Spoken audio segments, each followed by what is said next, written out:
Hey guys, how's it going? Hope you're doing well. My name is Crown, and today I'm going to read you some very interesting stories that I hope that you're gonna love. And now, without further ado, let's go!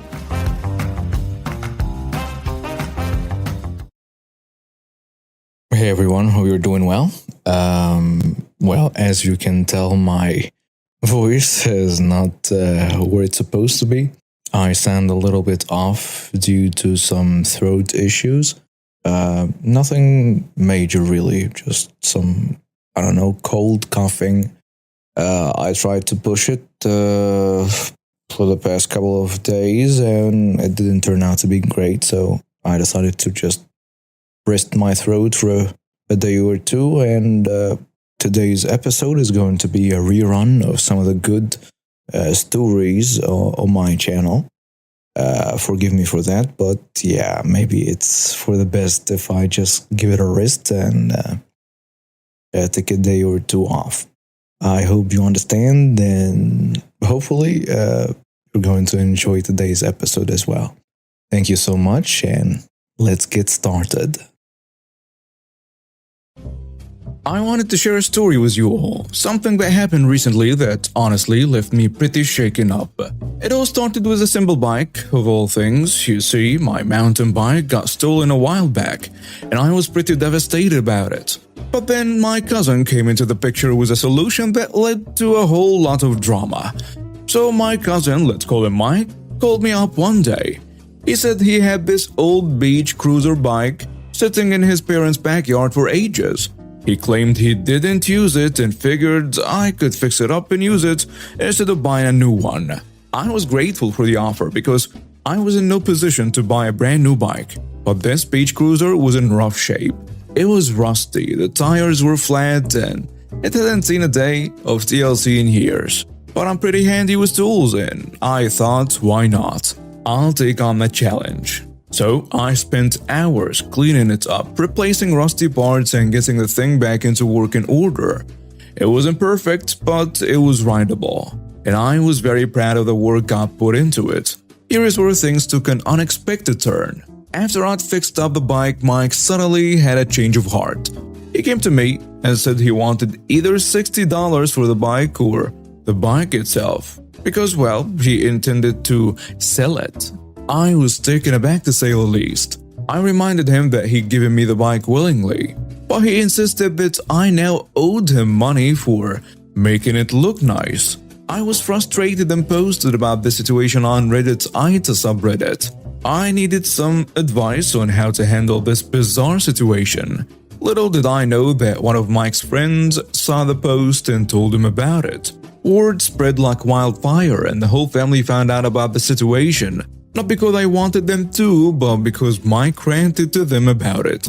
Surprisingly though, my family didn't take his side. Instead, they sympathized with me and agreed that Mike was in the wrong. They even told him to grow up and stop trying to take advantage of me. But that didn't sit well with Mike. He got even angrier after the family chat.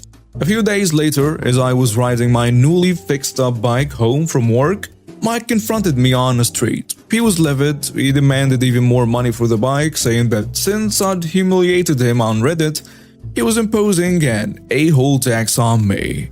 According to him, the cost of the bike had now skyrocketed to $80. I tried to reason with him, explaining all the effort and money I put into making the bike usable. I even listed all the repairs and the estimated cost if I'd taken it to a bike shop, but he was having none of it.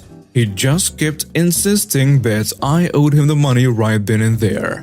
I was done with the whole situation and tried to ride away, but Mike grabbed me and pulled both me and the bike to the ground. I was shocked and angry, asking him, "What the hell, man?" But he didn't stop there. He actually punched me in the face. It hurt like crazy and I could feel blood running from my nose. Then he grabbed my bike and rode off with it. Thankfully, a kind stranger came over to help me up and I immediately called the police. I didn't care that he was family. What he did was unacceptable. The altercation happened right in front of a store with CCTV cameras, and the cops later obtained the video footage. I was taken to the hospital to check my injuries. Fortunately, my nose was only slightly bruised, and I was okay overall. Meanwhile, the police arrested Mike at his apartment. They found the bike there and he'd even listed it for sale online, but later took it down. I had evidence on my phone of our conversations, including where he said I could have the bike and his harassing messages afterward. His parents were also present when he initially gave me the bike, and they were well aware of his attempt to take advantage of me. So after some resistance, Mike surrendered the bike and it was returned to me at the police station. My boss gave me a few days off to recover and things seemed to be settling down. My cousin, however, did not get off easy. When he was arrested, they found out he'd been drinking, and since he wasn't yet 21, he faced charges for underage drinking on top of theft and assault. He called his parents to bail him out, but they refused after learning what he'd done to me.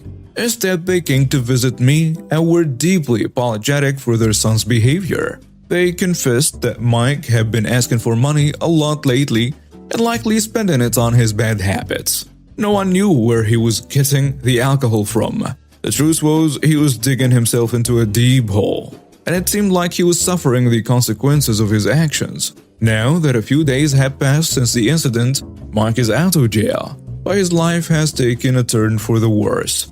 He told his parents that he's behind on rent and facing eviction since his lease was months to months. On top of that, he got fired from his job because he'd been a no-show due to his time in jail. My friend worked at the same place and I knew Mike had been skating on thin ice with his boss for a while, with frequent tardiness and repeated absences. My cousin's arrest was the final straw and his boss had enough, so he was fired. Now, Mike is dealing with misdemeanor charges, unemployment and eviction. It's all because he chose to be a jerk and a grifter. From what I heard, he was blaming me for all his troubles. But his parents set him straight, reminding him that he had beaten me up and stolen from me. They told him that what he did was just catching up with him and they made him promise to leave me alone from now on. Moreover, they aren't letting him move back into his old room.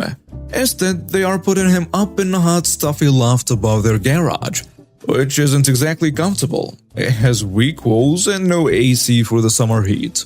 I've since returned to my routine of riding my bike to and from work, and thankfully I haven't been bothered by Mike or any of his friends. They seem to have distanced themselves from me and anyone associated with me, and honestly, I'm okay with that. It's just crazy to think that this whole drama stemmed from a simple used beach cruiser. It wasn't even an expensive one. I often wonder if Mike looks back on all of this and thinks it was worth it. But honestly, I have no desire to see his face anytime soon. It was a normal afternoon when I decided to stop by the grocery store on my way home from the library. I had just finished my shift at the coffee shop down the street and was looking forward to getting home, taking a shower, and relaxing for the rest of the day. As I walked through the produce section, I noticed a woman standing near the apples, staring at me with a look of confusion on her face. I tried to ignore her and continue on my way, but she called out to me. "Excuse me," she yelled. "Can you tell me where the bread is?" I hesitated for a moment, wondering if I should just pretend I didn't hear her and keep walking, but something about the way she was looking at me made me feel like I had to respond. It's over in the bakery section," I said, trying my best to sound polite. The woman, who we could call Karen, narrowed her eyes at me. "Don't you know how to speak properly? What are you doing just standing around here? Don't you have work to do?" I was taken aback by her rude tone and the way she was talking to me. I was just a customer, not an employee. "I'm sorry, ma'am," I said, trying to keep my voice steady. "I don't work here. I'm just shopping." Karen scowled at me, her lips turning into a thin line. "Well, you look like you work here, and you certainly don't have any right to be standing around like that. Go do your job." I couldn't believe what I was hearing. I was 15 years old and this woman was talking to me like I was a child. I tried to walk away, but she grabbed my arm with her nails digging into my skin. "Ow, that hurts," I protested, trying to pull away from her, but Karen was relentless. She tightened her grip on my arm, her eyes blazing with anger. "You listen to me, young lady," she yelled out. "I'll teach you some respect." I couldn't take it anymore. I wrenched my arm free from her grasp and took a step back. But before I could get away, Karen reached out and she slapped me across the face. I was stunned, tears welling up in my eyes. I couldn't believe what had just happened. I was about to run out of the store when I noticed who was standing behind Karen. It was my mother. At that moment, I just remembered that we were supposed to meet up at the store and then head home together as we planned earlier that day.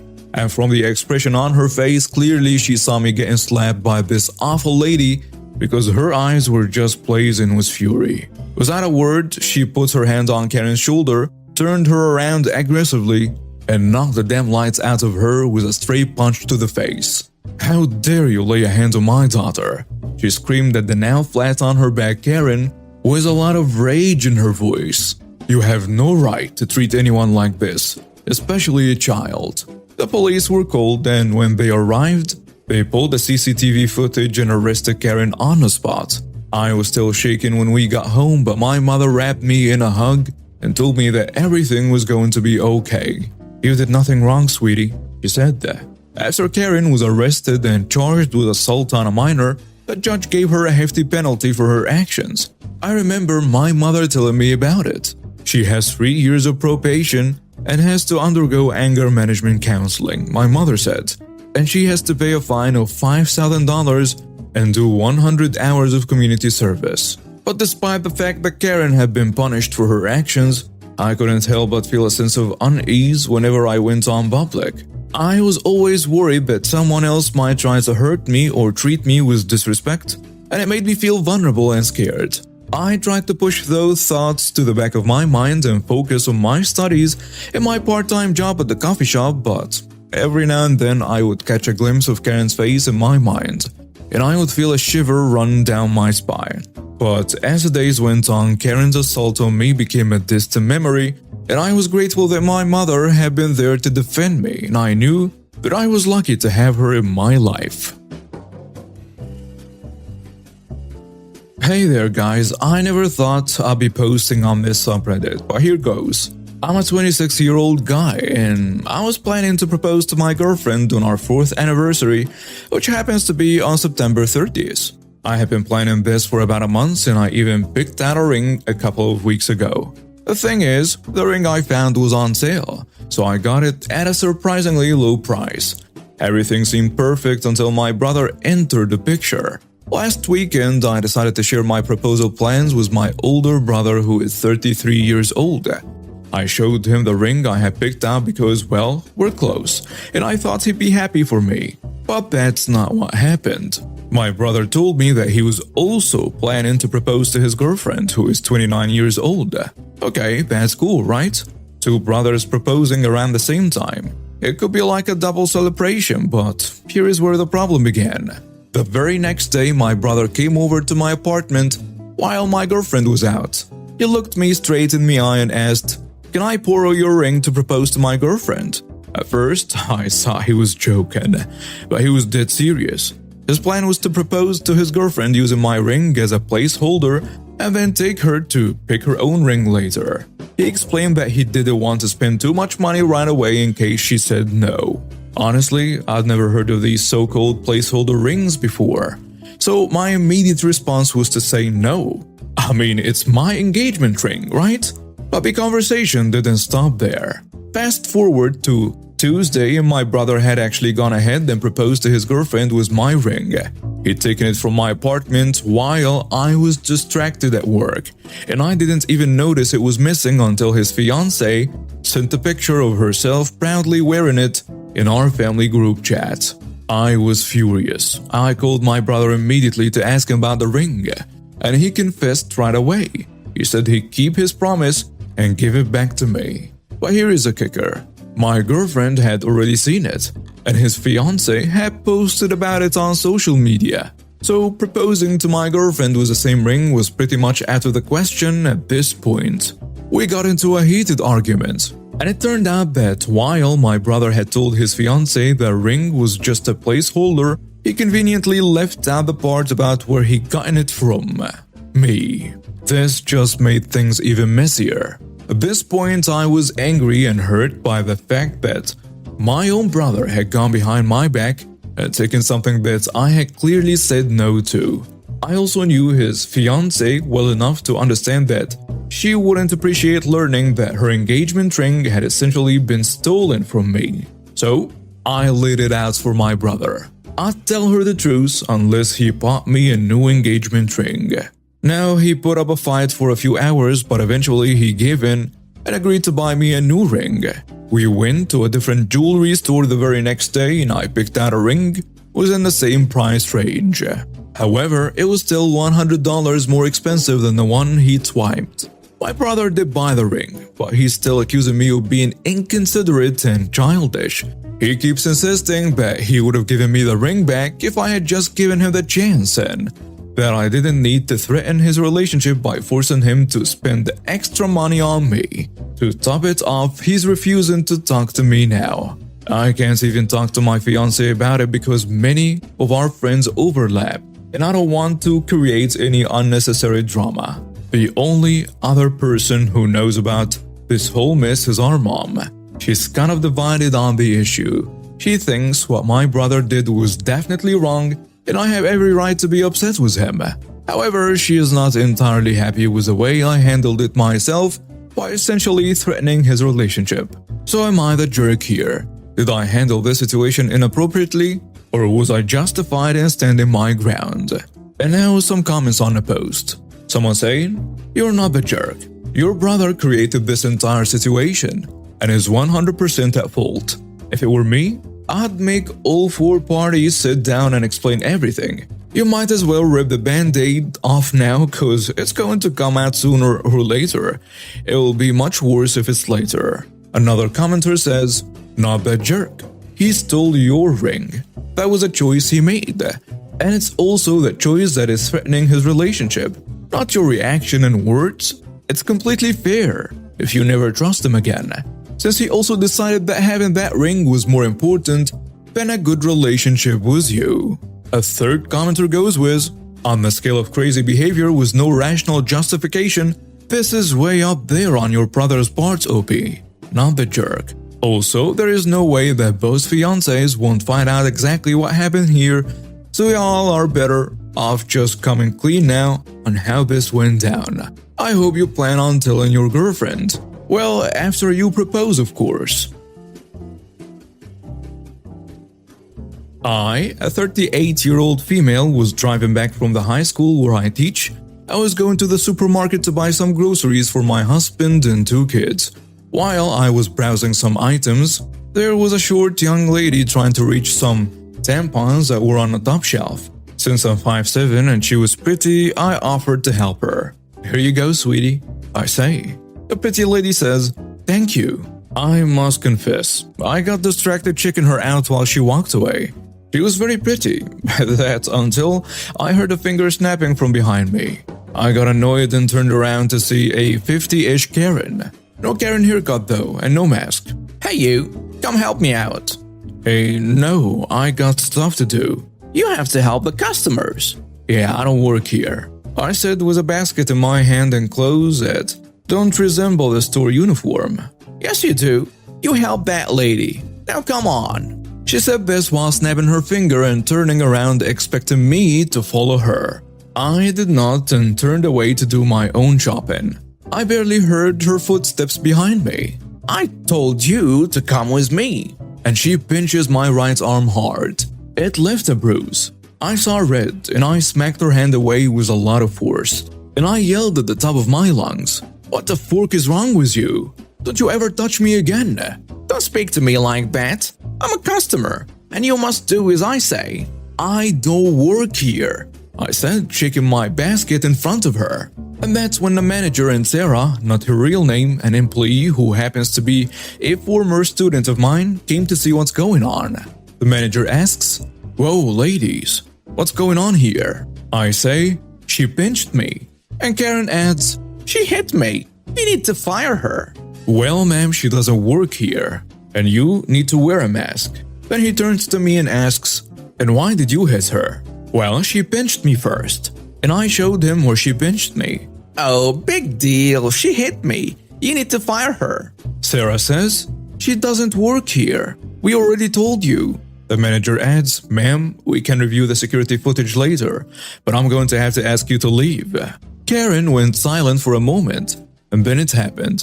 She actually swung a slap at me, which I somehow matrix dodged, then instead landed on poor Sarah's face.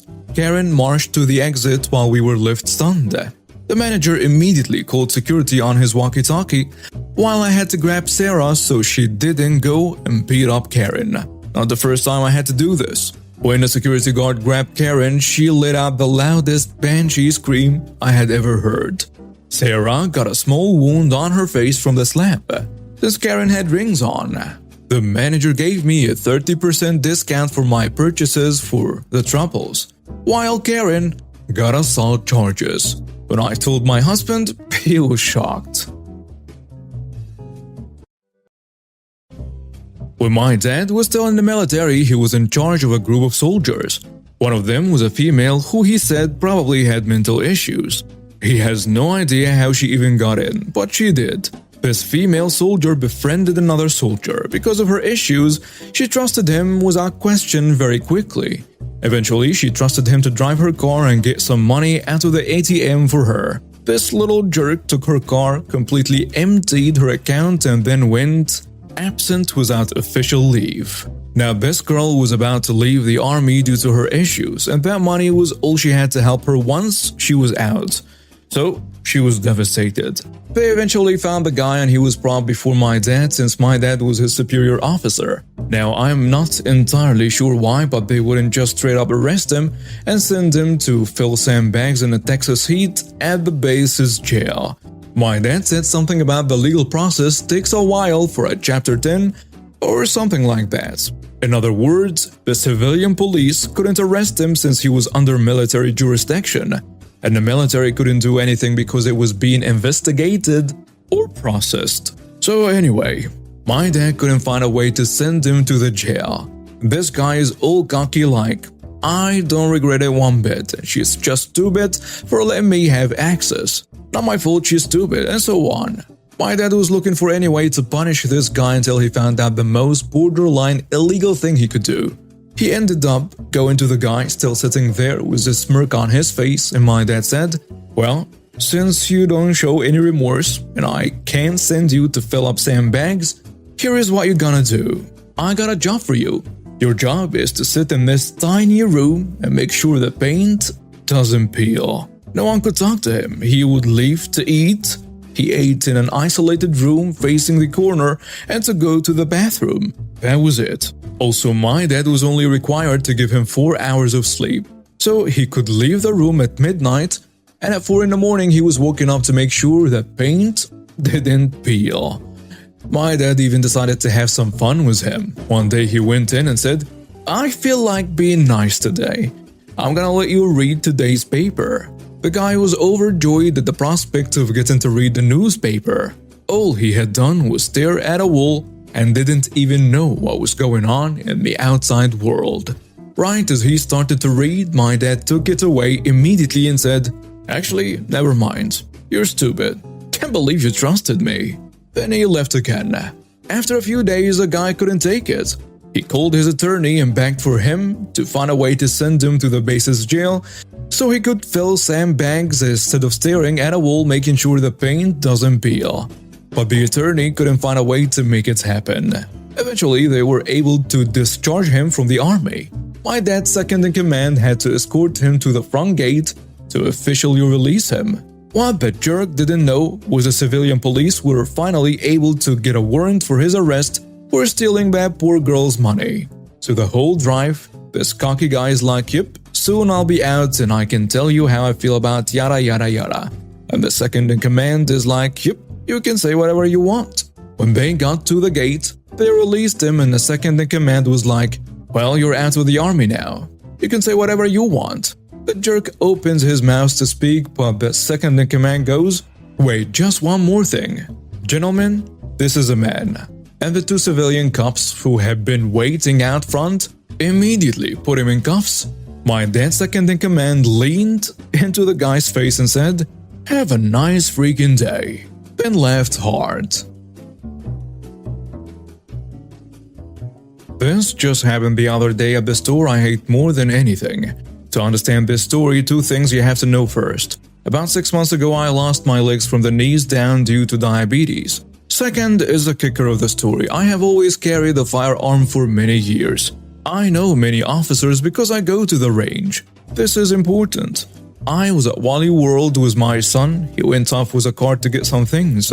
All of a sudden, this large woman came up to me and very rudely said, "I need your wheelchair." I looked at her and said no. She then said, "I need it more than you." I looked at her and said, "Lady, I don't care what you want. I have no legs." And I wheeled off. No more than 5 minutes later, she's screaming at me saying that I stole her chair, which makes no sense because on the back of my seat is a painting of my childhood idol, Ace Frehley. I looked at her and said, "Leave me alone. This is not your chair." As I started to wheel off, she actually came up behind me and pushed me off my wheelchair, got into it, and she took off. Management came running, my son came flying through the store, he's very protective of me, and everyone was trying to help me. The cops were called, the officers we will call Jack and Maria, who I know very well from the range, saw me on the floor and honestly were shocked, seeing me lying there on the floor. I told them everything that happened. When they got up to the woman, she claimed I stole her wheelchair. As I said earlier, I have always carried a firearm.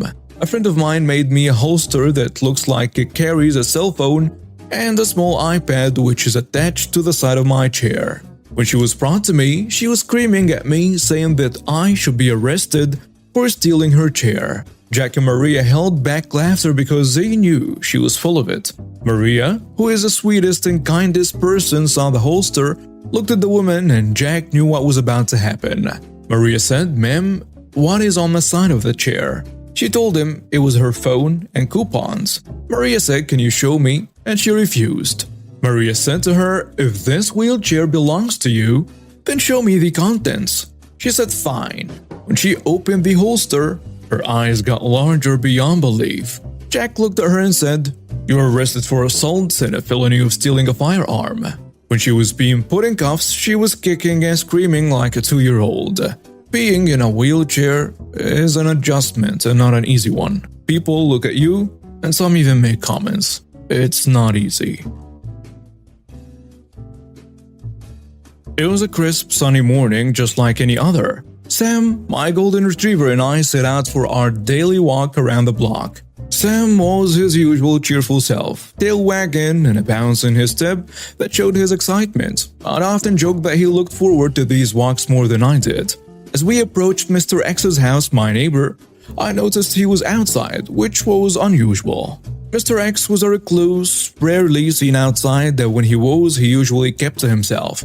I'd exchanged pleasantries with him once or twice in all the years I'd lived in this neighborhood, but our interactions had never been specifically friendly. Sam, being the outgoing dog he was, trotted slightly toward Mr. X, his tail a blur of happiness. I'd seen Sam greet so many neighbors like this, and they usually welcomed his friendly demeanor. But not Mr. X. Out of nowhere, Mr. X raised his leg and kicked Sam with such force that my poor dog cried out in pain. I couldn't believe my eyes. I'd never seen such cruelty directed towards any living being, let alone my beloved Sam. "Hey, what the hell are you doing?" I shouted at him. Mr. X didn't respond to my question. Instead, he started ranting about filthy animals and how they were a nuisance to the neighborhood. I was appalled by his words, but I had no idea just how far he'd take his hostility. In an instant, Mr. X pulled a handgun from his pocket and pointed it directly at Sam, who had cowered in fear after the attack. Panic surged through my veins. I knew I had to do something to protect my dog, my loyal companion for years. "Put that gun down! Are you crazy?" I shouted, my heart pounding in my chest. I couldn't let Sam come to harm. And without thinking, I positioned myself between Mr. X and Sam, shielding my dog from the deadly threat. I knew it was a dangerous move, but I couldn't stand by and watch my dog get hurt. My actions seemed to have an effect. The commotion had attracted the attention of other neighbors, and they quickly gathered around, gasping at the terrifying scene unfolding before them. "Someone call 911! He's got a gun!" a woman screamed. Within minutes, the wailing sirens of police cars filled the air. The officers arrived swiftly, their trained instinct kicking in to defuse a dangerous situation. They approached Mr. X cautiously, giving clear commands to lower the weapon. "Drop the gun, sir! Put it down!" one officer shouted. Mr. X hesitated for a moment, his eyes darting wildly between me and the officers, but he finally complied, dropping the handgun to the ground. The police moved in swiftly, restraining him and securing the weapon. I could hardly believe what had just happened. The officer ensured Mr. X was in custody, and they collected statements from me and the witnesses. I was shaken, but I knew I had to be strong for Sam. As the police wrapped up their investigation, I rushed Sam to the nearest vet.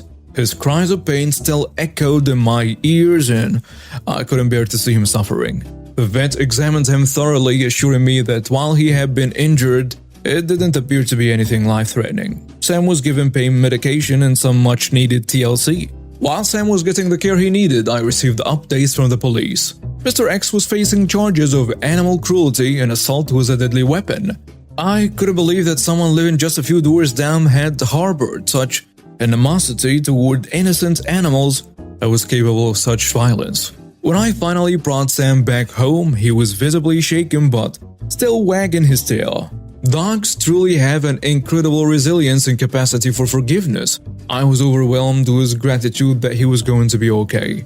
I decided to share this story on Reddit, not just to vent my anger and frustration, but also to raise awareness about the importance of standing up for our beloved pets and holding those who harm them accountable. Sam's unwavering loyalty and love had saved his life today, and I couldn't be more thankful for my furry friend. I, 27, recently got married to my wonderful husband. It was a small wedding with just our family and closest friends. My husband and I both love space, so we decided to have a space-themed wedding. We had star decorations, a galaxy marble cake, and fairy lights. My sister, 32 female, was invited to be the ring bearer, as she and I are very close. However, when she showed up at the wedding, she was wearing a Halloween costume of Saturn. She was literally dressed up like the planets. We made it very clear in our invitations that this wedding was strictly formal. My sister and I joke around a lot, so I laughed about it and asked her to get ready as the wedding was starting soon.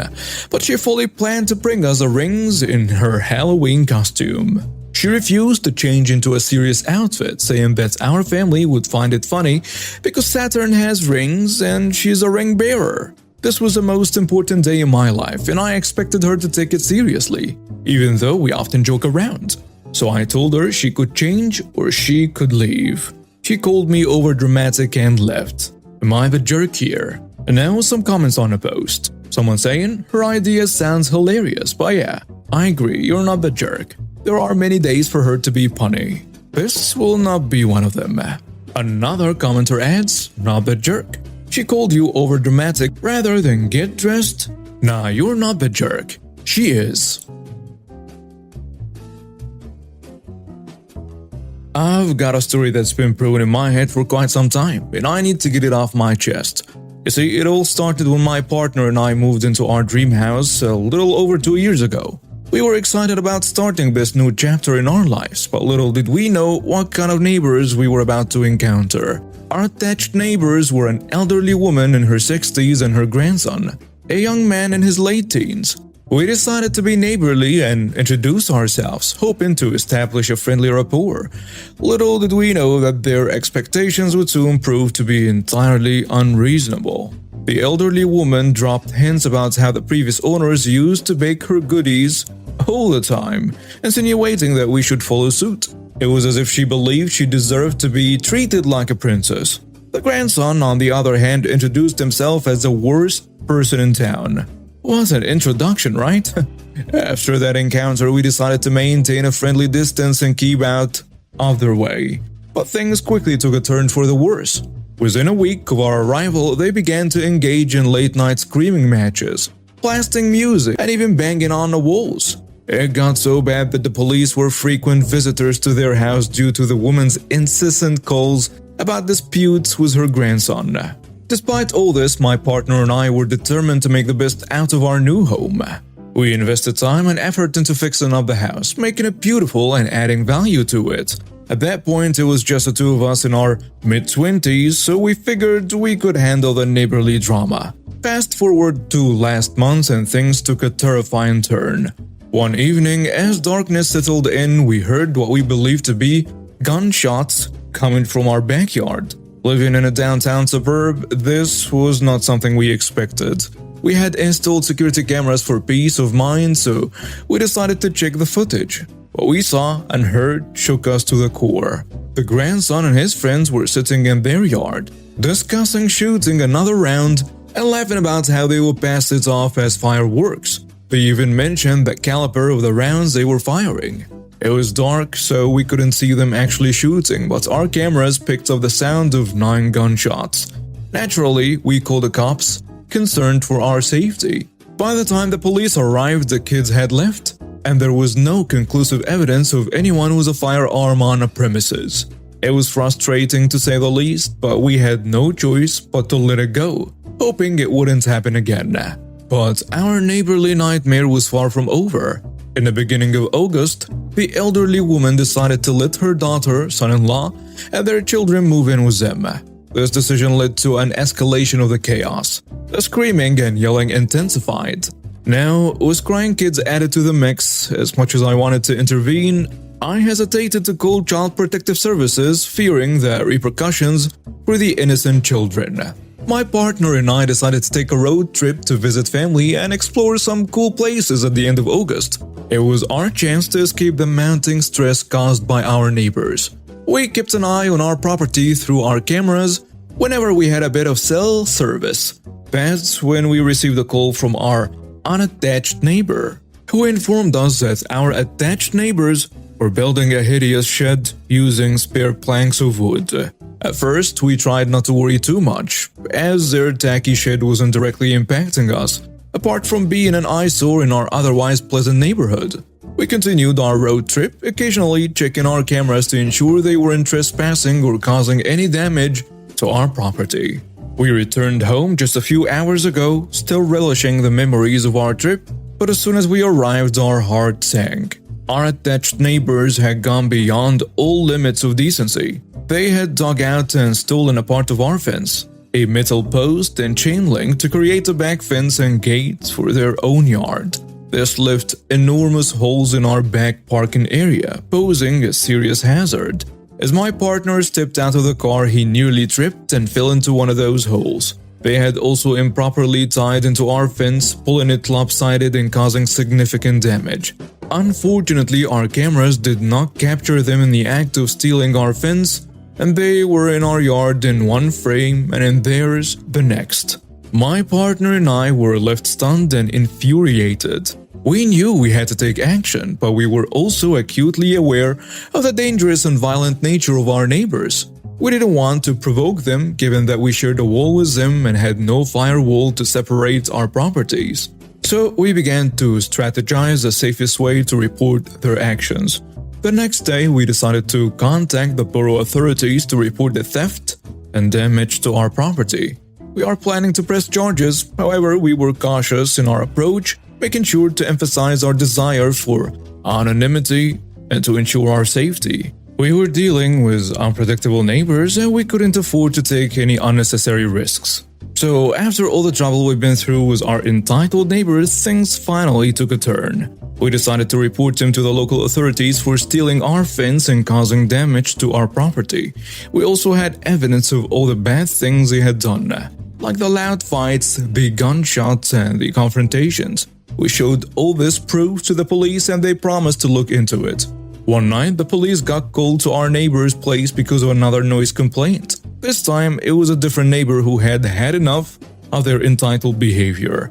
Our neighbors lost control and started yelling and fighting with the police officers. It got really messy and the officers had to arrest them. The elderly lady, her grandson, and some others were taken into custody. They were charged with things like attacking the police and resisting arrest.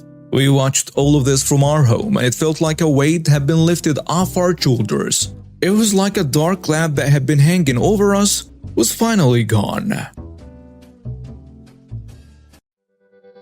And now we have reached the end of today's stories. Thank you for watching and see you next time.